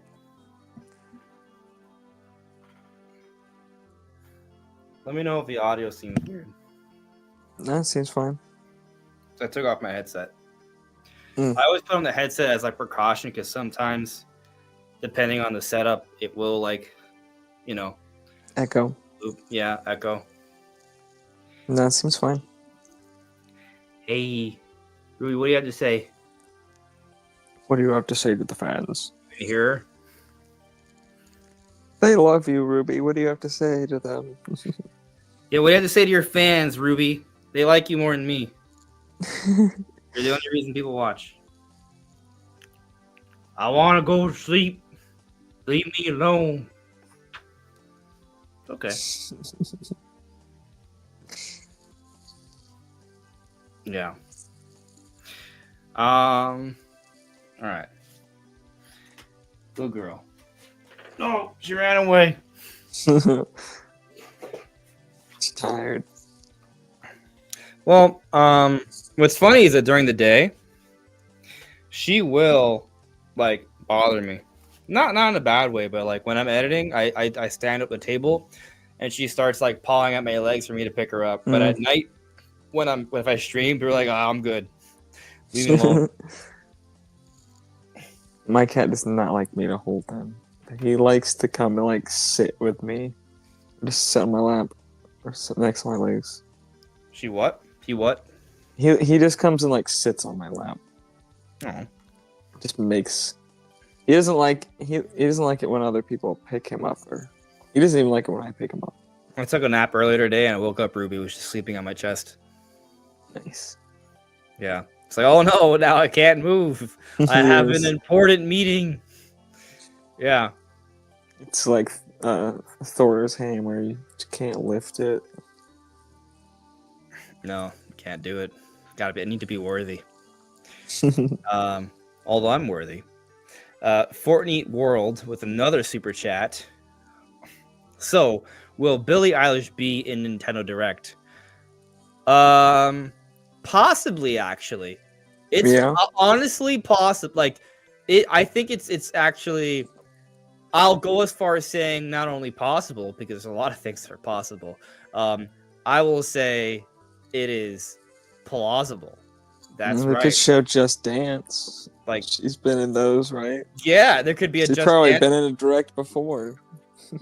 Maybe with Just Dance, who knows? I don't know, but maybe. Like there could be like a Switch 2 trailer that's like, it has like a combination of scenes, and there could be several actors in there. Billie Eilish could be one of them. Yeah. Maybe they even use a Billie Eilish song. Like that is not a complete and total stretch beyond imagination. It is plausible. It could happen. Am I going to predict it? I'm not gonna. I wouldn't predict it. No, I would not predict it. But it is definitely, if it happened, it'd be like, hey, that happened, and it was only a little surprising. So yeah, could happen. Anyway.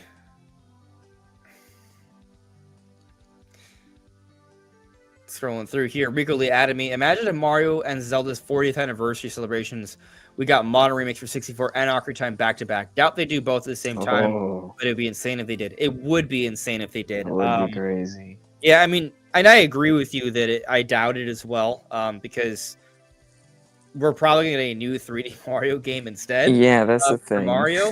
Doesn't seem like the right time for Mario. They don't have a new 3D Zelda ready, so the next best thing is an epic remake, right? So yeah, that's kind of what I think is going to go down. But I think we talked about it last week. Was it last week, or it happened in a prior live stream within the last few days or so? But we were taking a look at like the art that they used for Mario Wonder, and also the art changes in the characters in Mario Kart. And it feels like a throwback, but it's like a mix of throwback but modern at the same time. And it just makes me wonder, like, what if 3D Mario looks like that, right? And it kind of gives you like a little bit of that, like, oh, this is how Mario 64 would look if it was made in this modern era, right? Like like maybe it's not actually Mario 64, but we're gonna get a little bit of that sense like we did back in 1996. Like, oh, right. This is like a giant, like, back then, 1996, like Mario 64 was like a holy like crap moment. We're gonna get that again, but for 2025 standards. 29 years later. Yeah, it would be 29 years later. So that would be crazy. I'm very excited to see what 3D Mario looks like. Odyssey is was very impressive at the time. Yeah. And it still holds up really well in most ways. But I think there's it's been so long and we're seeing such a leap in power. I think it's going to be something even more impressive than Odyssey was at the time. Yeah.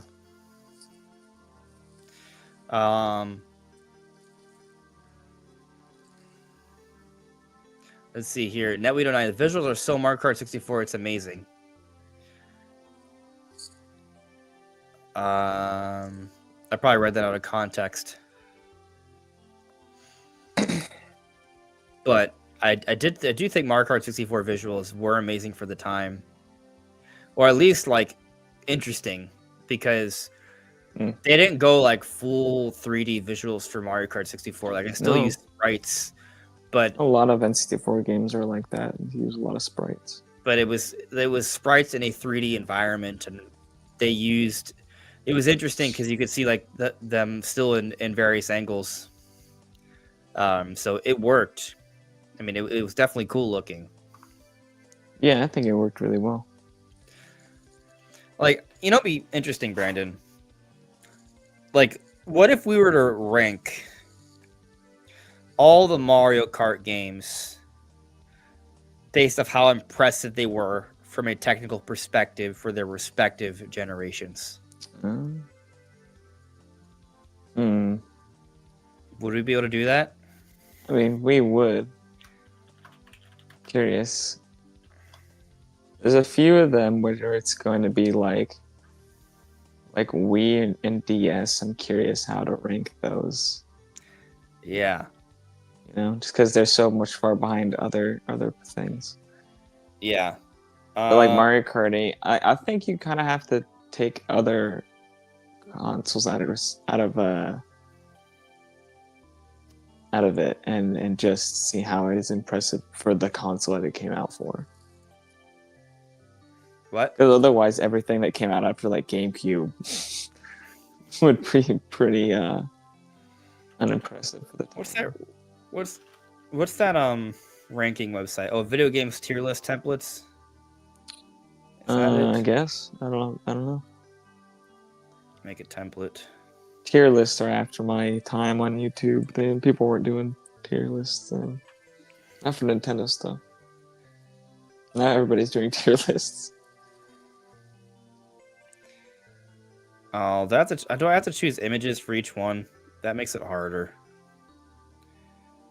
Here's another idea. Let's just do a Google. I'm gonna create a Google Doc, and I'll just write them out, and I'll share it, and we'll debate it real quick. Cool. Maybe. This would take a while, though. Would it? Was it gonna take that long? I've kind of thought it would just take us like 5 minutes. We'll see. Okay. It might take me 5 minutes to figure out how to create a Google Doc. Where is it? Oh, it's in Drive. That's why. Okay. Is it? Yeah, it is. Okay. Google Doc. All right, let's screen share this.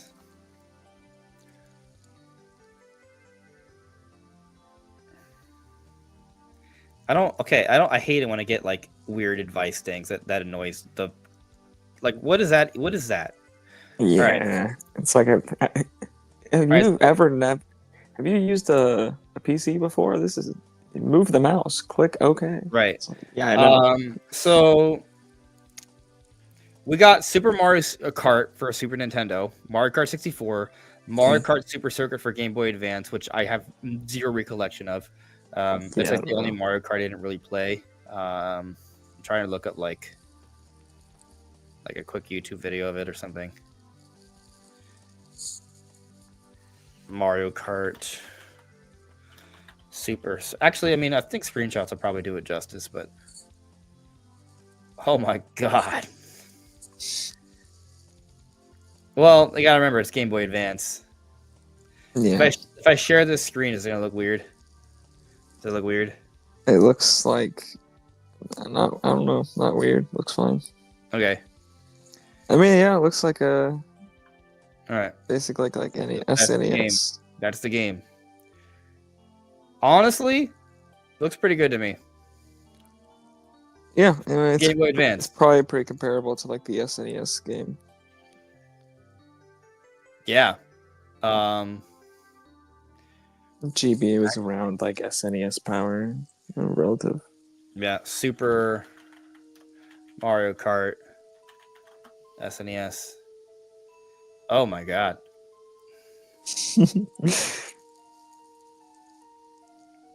It's different. Now it's not loading. Oh, there we go. Higher resolution, I believe, on the SNES. Right. So it's probably an NSO thing. Probably an NSO version. I just mean the base. And also, they show the map on the screen at the same time, which is neat. Yeah. Huh.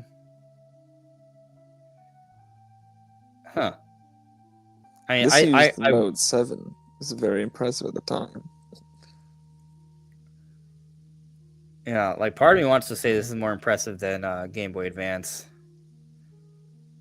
Just considering the time, right? Like, yeah, hardware-wise, it may be comparable, but just like figuring this stuff out, you know? So anyway, I feel like those are the two that I kind of needed to like look at a little bit of footage of. I've played the Super Nintendo one like through, you know, NSO and stuff, but not like a lot. All right. A little bit though. Okay, so let's rank them from worst. I'm gonna say I don't know, because if we're thinking about I wouldn't say any Mario Kart games looked bad for the console it's come out. They're all really good looking games. All right. So are we gonna agree that Mario Kart 8 for Wii U is probably the most impressive for its respective console? I would say so. I think there's a lot of things on Mario Kart 8 that still hold up to this day.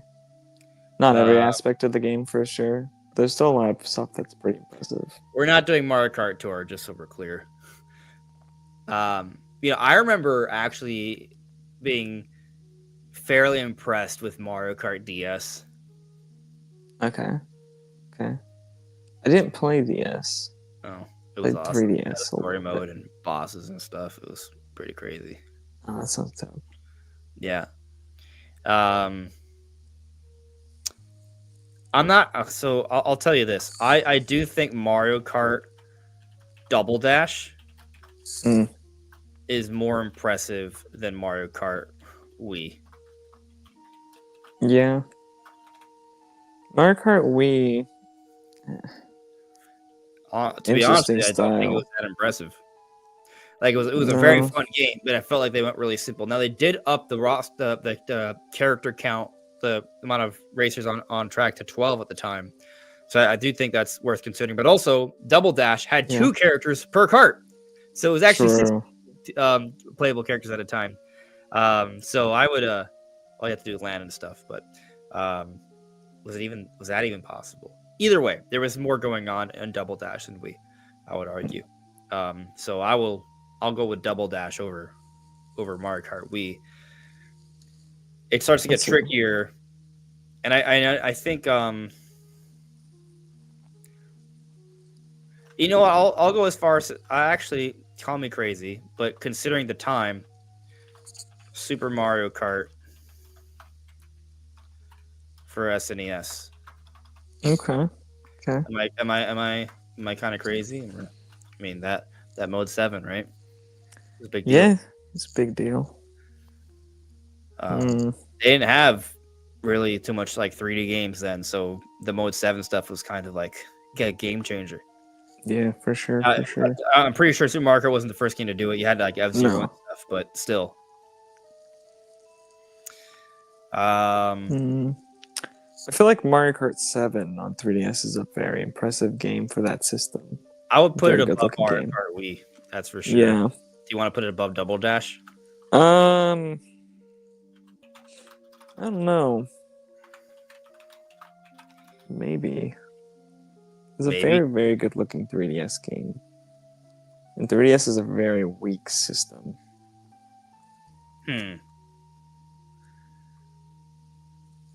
I did think it was pretty. And you could do a lot. They had a lot of the mechanics of Mario Kart. You know what? 8. I'll give it to you. I'll say it's above Double Dash.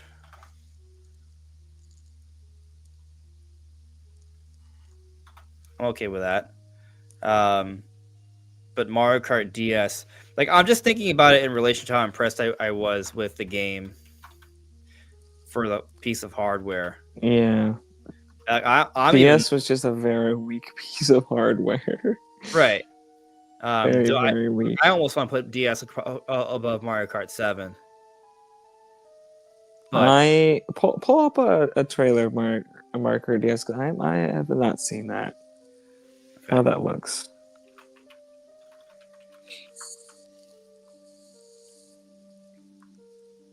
Oh my God, this is the most beautiful thing I've ever seen.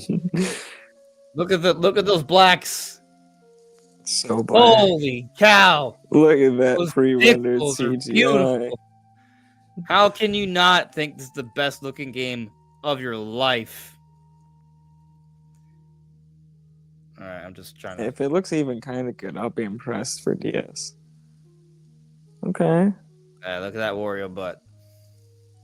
It's I kind of see how you wouldn't be impressed. For DS, it looks pretty good, actually. The textures are not terrible for DS standards. Of course, I'm viewing this in a very small window. But I feel like I look at this and I'm like, oh, this is below N64 level graphics, though. In certain ways, yeah. It doesn't have texture filtering. Slower resolution. Maybe if we look at another track, we'll feel probably high. Does it run at 60 FPS? That's the question. Oh, that's a good question. I can't tell from the feed, because I think the feed is locked to 30. This is a 60 FPS trailer thing. Video. Okay. So if you pause the video and you go frame by frame with the period and comma keys. Yeah, I hear you. All right, but it's doing the whole. It's like taking too long to load for me to notice. Wait, it's going frame by frame for the 60 frames. So it is 60 frames. 60 frames, yeah. That is one thing about the N64 one, is it runs at a good solid frame rate for the console, but I believe it's just 30 FPS. Dude, Ocarina of Time was 20. Yeah, Ocarina of Time was 20 for sure. So for the console, I would say 30 FPS and N64 is that's basically 60 FPS equivalent. I would say there's probably more detail in like the textures and such, and possibly the models compared to N64. Okay. Because N64 had such low texture resolution, and the filtering made it pretty blurry. Okay, so let's wrap this up. So yeah, I haven't ranked Mario Kart 64 yet. Are you trying to argue that this is more impressive than Mario Kart 64? Again, I mean, kind of. Like, I don't know, man. Dude, I don't know. That looks good. I mean, obviously, it's got a resolution bump here, but That looks. I mean, the tracks are much more simplified. Those trees in terms look of, like, way the geometry. better. I see what you're saying. The textures are very simple. There's not a lot of different textures. Well, this is a simple environment. It's a very, very simple compared to DS. But look at the light, how the light's changing here, which is pretty cool. Yeah, N64 and PS1 had very cool lighting effects for the time. A lot of perverticity or whatever. This looks like OG resolution almost. Bro, look at all the detail in the blue background. Yeah, I think DS looks better. What do you mean? Are you serious? Look at those tree textures. You kidding me, dog? Wait, hold the phone. Wait, I will say, look at all those individual blobs in the background. You kidding me, dog? All right, I'll give it to you. I'll give it to you. Yeah. This is only 30 FPS. Doesn't look nearly as good. So do we even put it below Double Dash? You know what? It's a close call, but I'm just. I think it's the only other one here that's 30 FPS, isn't it? I'm putting Super Circuit down here. There we go. That's our ranking. Let's move on. Yeah, I'm not gonna do 8 Deluxe because that's just too confusing. I don't even know what to say about that one. Anyway, so.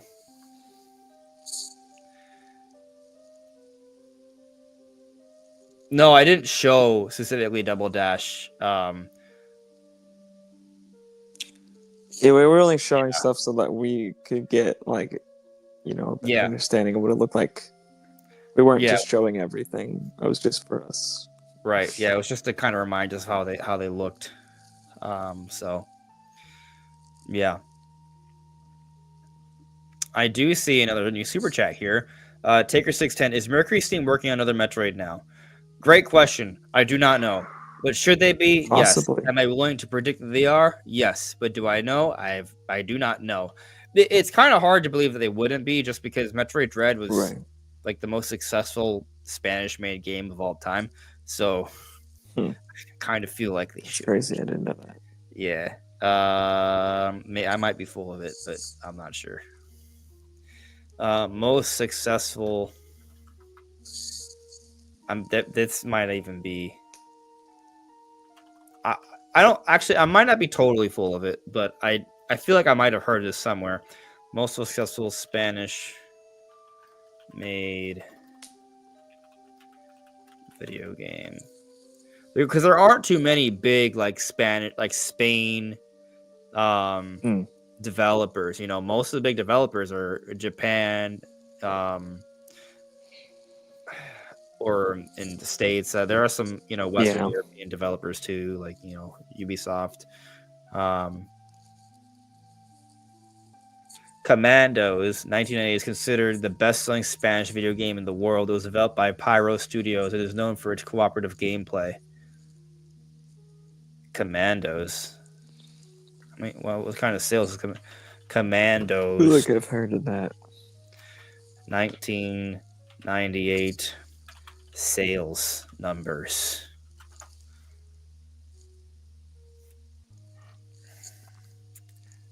Yeah, Metroid Dread beats this thing. Apparently, the lifetime sales of the whole series is 3.3 million. Yeah. Anyway, point is, Metroid Dread was a very successful game. Period. But especially considering the region, more so. I think the game sold 3+ million. It's a best-selling Metroid game ever. Game reviewed really well. Like, I know there's a little bit of controversy about the credits and stuff, and there's a little bit of controversy there. It's the only thing about that has me kind of somewhat concerned. But even there's even some of that stuff with. It's not the only Nintendo game. Yeah, that has controversy over the credits. There's a lot of Nintendo games recently They have controversy over who's included in the credits.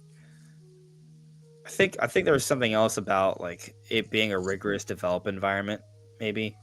Which didn't stop the Metroid Prime games from happening. Let me take a look up Metroid Dread development hell or why is Metroid Dread controversial? The critically acclaimed game developed by Mercury Steam faced accusations of poor working conditions from former staff members. And I think 2 years after the release of the critically acclaimed Metroid Dread, Mercury Steam CEO Enrique Alvarez comments on the game's development and the accusations leveled against studio. Metroid Dread is a second collaboration between Nintendo and Mercury Steam. It's not even the first one, so which is another reason I kind of think they'll probably do another. Right. I remember he said something like, "Hey, you don't get this successful if that like criticism is true or something."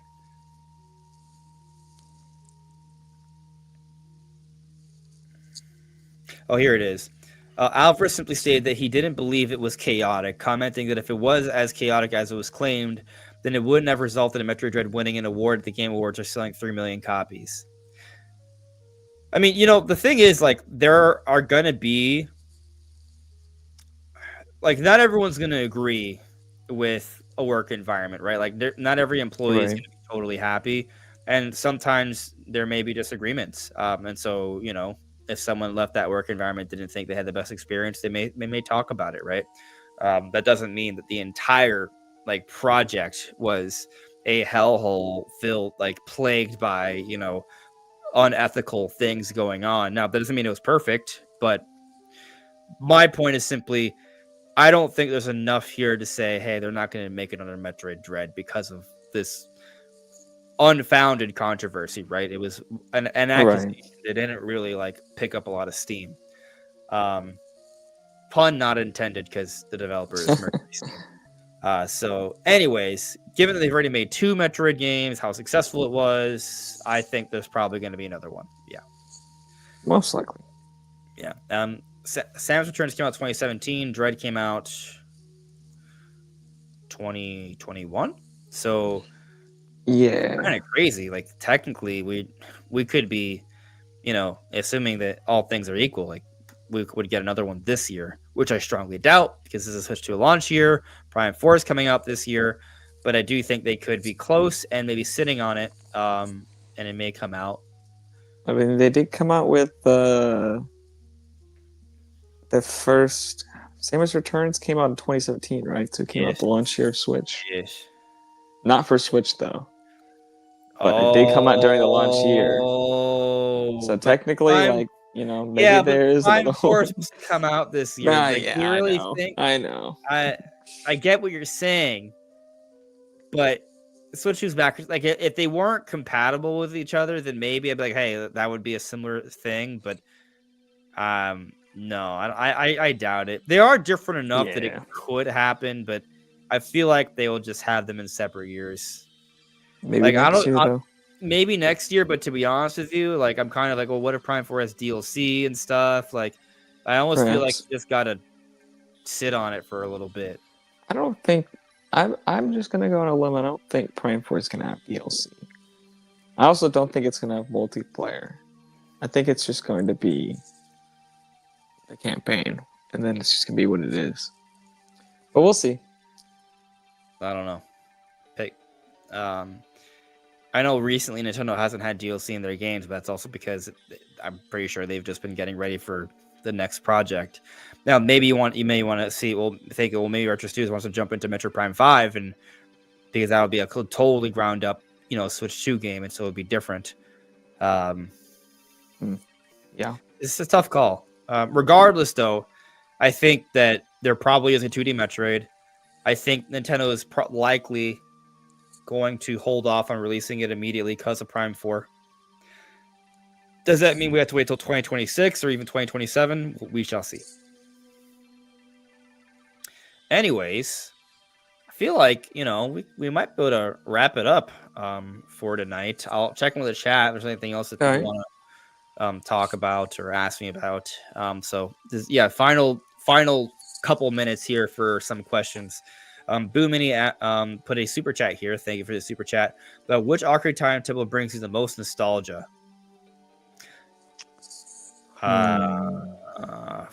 Forest Temple. I think it's Forest Temple's pretty high up there. If not the Forest Temple, it's the Deku Tree. Yeah, the Deku Tree for sure. Because the thing is, when I was little, right? That's the first that over and over again. Right, you play that one the most. That's the only one you can really get to as a kid because you can't figure out squat.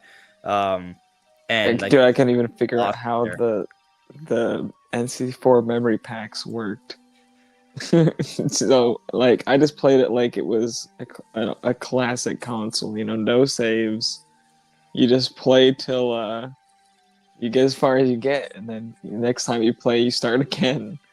We had some controllers with saves, but it was always hard to find the controller that had the right saves. I remember those times, yeah. So, yeah. A lot of the Deku Tree.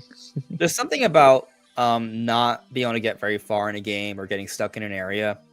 Like, obviously, as a modern gamer, especially as an adult, you get frustrated by these moments because you don't have as much time and all that stuff, right? Yeah. But when you're a kid and you can't get that many games anyways, right? You play the games you have. And games feel huge. They feel like they have secrets and anything could happen. This also goes back to what I was saying earlier about how like the wait for Twilight Princess felt like extreme, like a lifetime. Because for me, it was the wait for Breath of the Wild. Well, I mean, you were also younger than me back then, right? And my point is that the younger you are, the more significant these waits are, right? Like, if you are 10 years old and you wait, or let's say, like, you're somewhere between 10 and 15 years old, and you wait a year and a half to 2 years, that is a significant percentage of your entire life. Oh, yeah. Like, think about that. 1.5 years is a 10% of a 15-year-old's life. Oh, yeah. So, like, imagine a developer says, hey, you have to wait for 10% of your lifetime to play this game. That's insane. There's a crazy way of thinking about it, yeah. And so, like, me going back to, like, specifically Ocarina of Time when I was a little kid, I couldn't get very far in Ocarina of Time on my own at first. I was 10 years old. It was even younger. I was 7. I was 7. So that was like -2 when the game came out. Right. My point is still like, played as a kid though. It was such an amazing experience. Like, I remember just falling in love with like the opening intro. Like, it was so cool. Oh yeah. But I was stuck in intro, dude. That music. As soon as it starts, I get so nostalgic. It sucks you in. Oh yeah. I hear that, I'm in immediately. But like, the point I'm getting at though is that I got very well acquainted with that Deku Tree. But I'll also tell you, Forest Temple. Sometimes when I've replayed Ocarina of Time, I get stuck there. There's always like that one random key. Yeah. I'm going back and forth between 2 different sides, and there's like the well, and like I keep getting stuck there, and so I've been well acquainted with that one too. And the Forest Temple music, like, it sucks you in. The atmosphere for the Forest Temple is otherworldly. So it's between those two for me. Yeah. Which is it? So is it just the Deku Tree for you, Brandon, or is there anything else that sticks out? I mean, I get kind of nostalgic for the Jabba's Belly. I think it's Jabba's Belly. Yeah. Mainly because I hated that dungeon because it always kept me from being an adult. Yeah. I would always get stuck because you gotta carry this annoying princess around.